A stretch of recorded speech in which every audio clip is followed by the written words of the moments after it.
네, 오늘 함께해 주실 분들 소개해드리겠습니다. 조수진 시청자평가원, 중앙대 미디어 커뮤니케이션 학부의 김수정 강사, 그리고 김동민 YTN 시청자센터 에디터 나와주셨습니다. 안녕하세요. 안녕하세요. 안녕하세요. 네, 안녕하세요. 오늘 먼저 이번 주 평가원님이 꼽아주신 주제부터 들어볼까요? 네.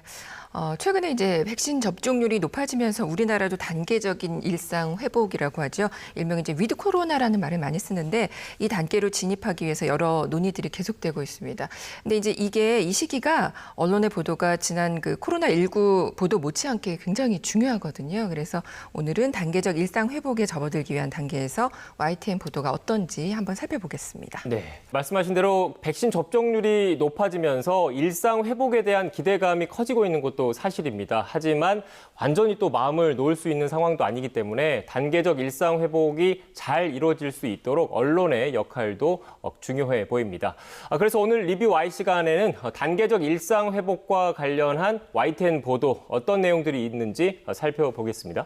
먼저 명칭을 좀 명확하게 하고 갈 필요가 있겠다라는 생각이 들었고요. 왜냐하면 이제 위드 코로나라고 언론에서 굉장히 많이 이야기를 하는데 그러면 자칫 그 긴장감이 사라지는 듯한 그런 느낌을 받거든요.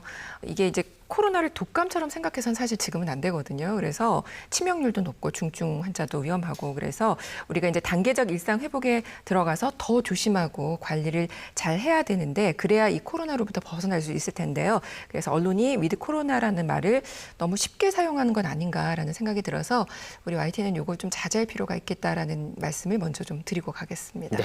네, 며칠 전 그 손영래 보건복지부 사회전략반장은 위드 코로나와 단계적 일상 회복과는 의미가 다르다고 선을 그었습니다. 그 위드 코로나의 경우에는 용어 자체가 포괄적이고 또 다양한 의미로 활용돼 정확한 정의가 어렵다고 지적을 했는데요. 영국 상황에서의 위드 코로나는 한국 정부가 예고한 단계적 일상 회복의 의미보다 훨씬 완화의 정도가 큰 방식입니다. 아무래도 방역 지침은 각 나라마다 차이가 있고 또 적극적인 동참을 이끌어내기 위해서라도 해당 국가의 어떤 언어로 알기 쉽고 이해하기 쉬운 표현을 쓰는 것이 필요하다 하겠는데요. 백신 접종 완료자에게 추가로 백신을 접종하는 부스터샷은 추가 접종으로 또 일시의 거리 두기를 대폭 완화하거나 없애는 위드 코로나가 아닌 단계적 일상 회복이라는 용어를 사용할 필요가 있겠습니다.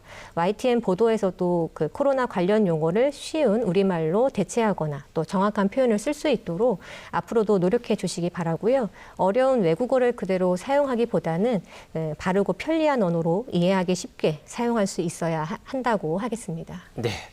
아무래도 방역에 대한 긴장감이 한순간에 풀어지면 그동안의 노력들 한순간에 또 물거품이 될 수 있지 않습니까? 그렇기 때문에 단어 하나, 용어 하나하나도 신중하게 써야 할 것 같은데 관련해서 YTN 보도는 어땠습니까? 네. 먼저 이제 10월 7일 보도를 좀 살펴보겠는데요. 11월 9일 단계적 일상 회복 가능 먹는 치료제 추가 확보 계획이라는 제목의 보도였는데 이 보도에서는 일상 회복의 시작이 이제 11월 9일경이라는 이제 구체적인 날짜를 제시를 해주고 있고요.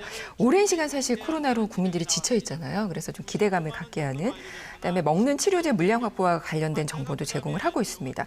그런데 이제 이게 일상적 단계 회복으로 들어가면 뭐 재택 치료 이런 것도 하게 되고요. 그래서 세부 정보가 굉장히 궁금한데 거기까지 제시를 좀 못했거든요. 그래서 그런 정보를 제공할 필요가 있겠다라는 생각이 들었고 같은 날입니다. 뉴스 라이브에서 그 신규 2,427명, 5,000명 나와도 위드 코로나로라고 해서 이 대담에서는 해설위원 한 분하고 또 의료진이 출연을 해서 굉장히 이제 여기서는 좀 자세하게 설명을 해주십니다. 그 해설위원이 이런 말씀을 하시더라고요. 유행이 지속되는 상황에서 코로나를 승리해서 넘어가는 게 아니라 우리가 져서 넘어가는 거다. 피해를 받고 있는 부분을 복원하며 다른 방식으로 같이 가자라는 틀이다라고 설명을 하시더라고요. 그러니까 이게 자칫 해이해질 수 있는 그런 우리 국민들에게 좀 경각심을 갖게 하는 말, 그다음에 코로나라는 말 자체가 이렇게 가볍게도 위드 코로나라고 하면 가볍게도 생각할 수 있는데 이런 경각심을 주면서 중요한 지점들을 이렇게 짚고 넘어갔다라는 생각으로 좀 좋았고요.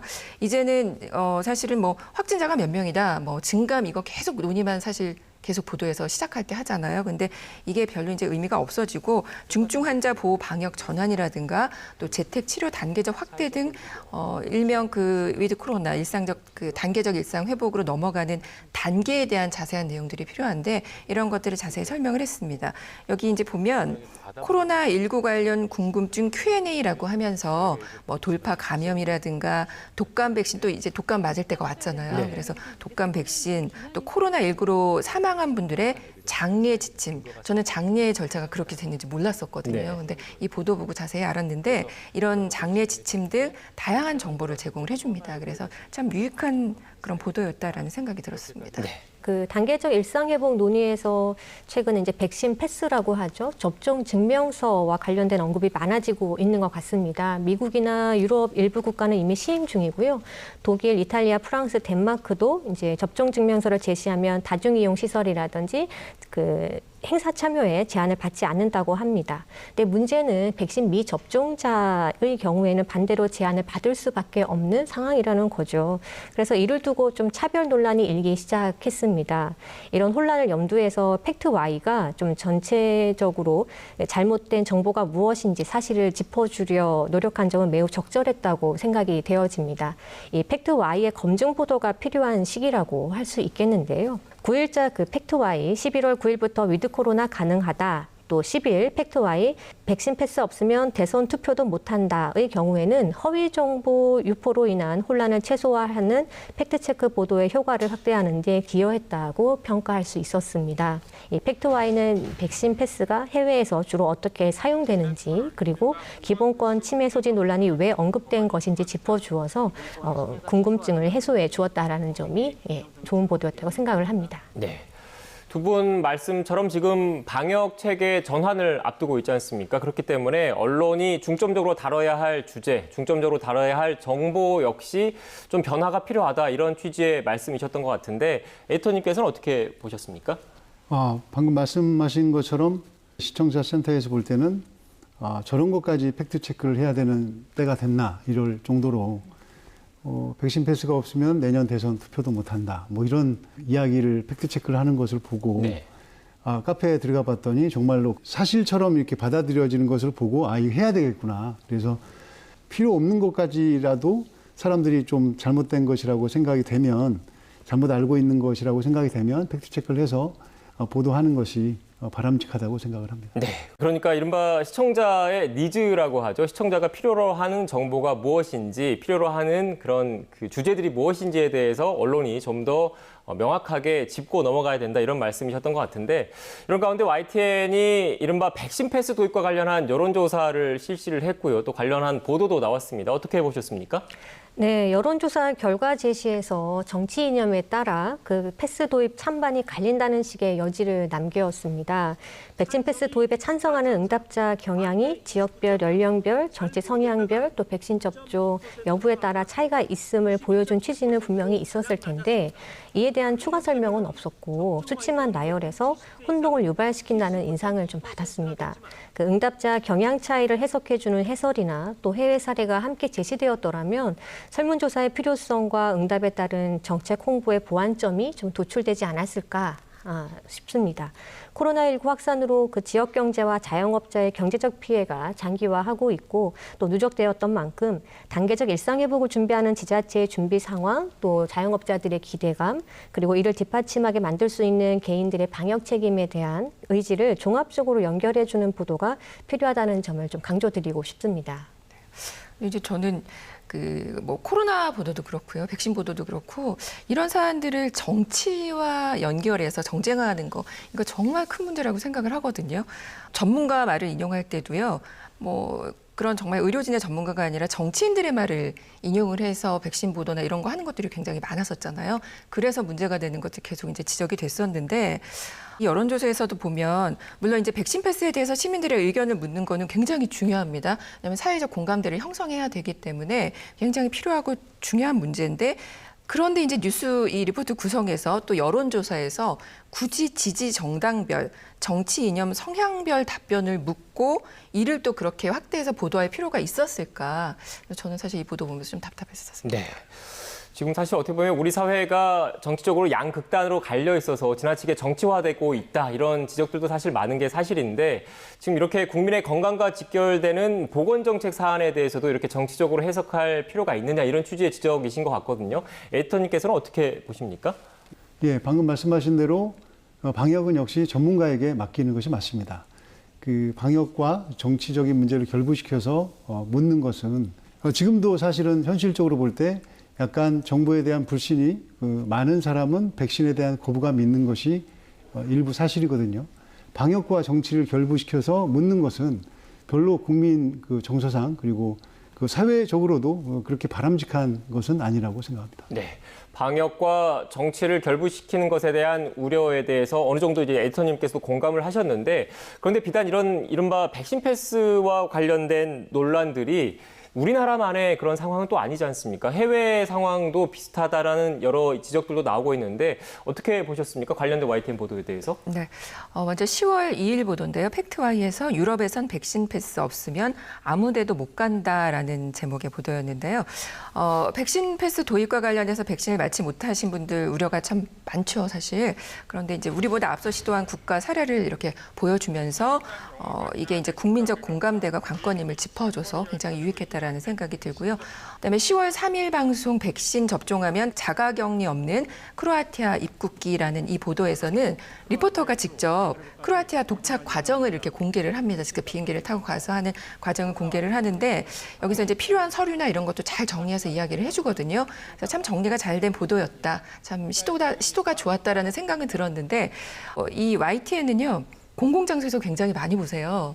그리고 소리 꺼놓고 화면만 이렇게 보여지는 경우 되게 많거든요. 근데 여기 서류가 보면 백신 접종 증명서, 코로나 완치 증명서, 그다음에 코로나 확인서 이 세 개 서류 중에 하나만 있으면 되는 거거든요. 그래서 이제 충분히 설명은 됐어요, 말로는. 근데 소리를 끄고 들으면 표로는 이게 그것 중에 하나가 필요하다는 그런 표시가 전혀 없습니다. 그래서 잘못 오해할 수도 있다라는 생각이 들어서 그런 작은 하나도 조금 명확하게 해주셨으면 좋겠다 이런 생각이 들었습니다. 네.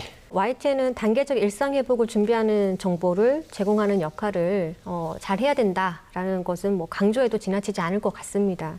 이미 미국과 유럽의 일부 국가들이 위드 코로나를 위한 방역 체계에 맞춰가고 있기 때문에 국내 상황과 비교해 가면서 혼란의 정도를 줄여가는 자세가 필요하다라는 것에 동감합니다. 10월 2일 코로나 규제 푸는 북유럽 높은 접종률이 무기, 또 포르투갈 접종 완료율 85% 세계 최고 일상 회복 속도 보도를 보면은요. 북유럽과 포르투갈이 이제 해외 관광객에 대한 입국 조건을 완화했고 또 야외 마스크 착용 의무화 조치가 해제되었다고 하면서 이 코로나 이전 시기와 비슷한 일상을 하는 모습을 소개해 주었거든요. 영상으로 보면 코로나 이전 일상으로의 회복에 대한 기대를 높이기에 좀 충분했다라고 보여졌습니다. 네. 칭찬과 함께 지적도 해주셨는데 저는 칭찬을 한 번 더 해도 될까요? 이번에 이런 그 해외 상황을 전하는 과정에서 또 YTN 국제부뿐만 아니라 YTN 월드와의 협업도 눈에 띈 것 같습니다. 어떻습니까? 예, YTN의 자랑 중에 하나인데요. 네. 글로벌 센터가 있고 글로벌 센터에 해외 리포터 분들이 계신데 80분, 그러니까 80명이 넘습니다. 그리고 직업도 보면 뭐 항공기 기장, 주부, 뭐 전 YTN 앵커도 있고요.